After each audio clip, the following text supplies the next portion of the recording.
Well, giving up city life to go back home to the farm may sound like a movie plot, but for the Meinders family, though, it certainly has become a reality. Our three-part feature continues with the now Kansas family adjusting to life back where wheat fields dot the landscape. Bearing? What's that? Bearing? It's just being adaptive. So it's a change. It's a huge change. For Zach Meinders, his return to the farm brought with it a mountain of work.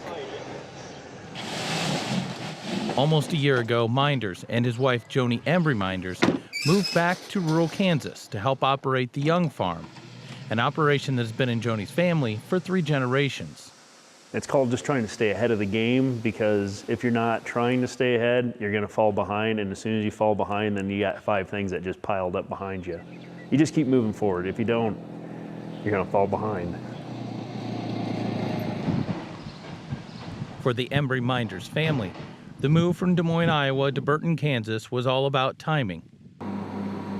Zach's help was needed most with harvest of not 1, but 3 crops, making for a string of long days.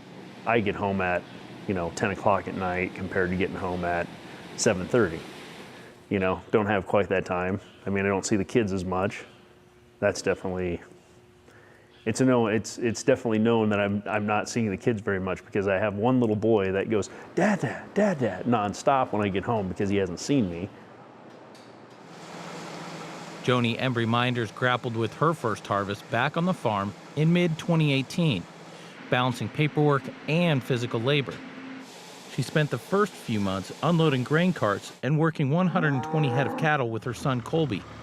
The new chores have inspired Colby to dream about being the 4th generation to work on the Young Farm. Close just a little bit. There you go, perfect. Embry Meinders' family is happy she traded her dental hygienist scrubs for a pair of boots. The long hours working alongside family and personal devotion to the farm's operation have become part of her personal journey to rejuvenate rural roots on the home place. But I also like getting dirty, and I like being out at the bins, and I like being in the field, and I love the cattle. So it's all pretty enjoyable, but the best part is that it's, no matter what I do, I'm doing it for my family. Yeah. Don't even have to get the trailer. Point the direction. You might not even have to point. Right. Probably knows. I originally thought that she would be a good one to take over when Dad couldn't do the bookkeeping anymore. She could do that, which she has agreed to do and stuff. But also she was, a couple days ago, I was over at the farm, and she was in the truck with the gooseneck trailer hooked on behind it, and she was driving it, and they were moving one group of cattle back over to the farm. While Zach, Joni, and their 3 children enjoy living in a rural setting, they know moving back to the farm is bucking the trend. According to data from the University of Kansas, the number of people living in Burton peaked in the 1980s at 976. The population has been in steady decline, impacting the town and its economy ever since.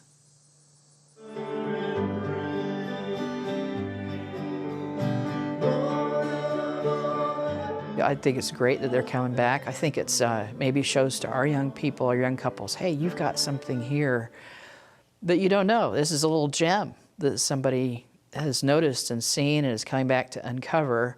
And maybe you look at that gem all the time and you don't see it such a special thing anymore. Maybe it's lost its luster. Maybe you just need to, shine it a little bit, Pastor Kim Andrews has served the congregation of the Pleasant Grove United Methodist Church for 6 years and has watched the number of parishioners filling the pews slowly dwindle.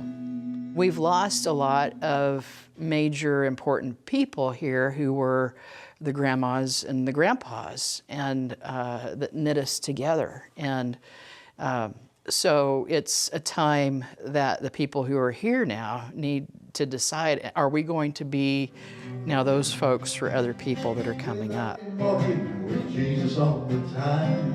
What she talks about in wanting to have a place for her family and for her kids to connect with the community and understanding. She's been there, you know, she's seen that, she's lived that, and so what may still look kind of appealing to some folks here, she understands that maybe the grass is actually greener here for her and her family.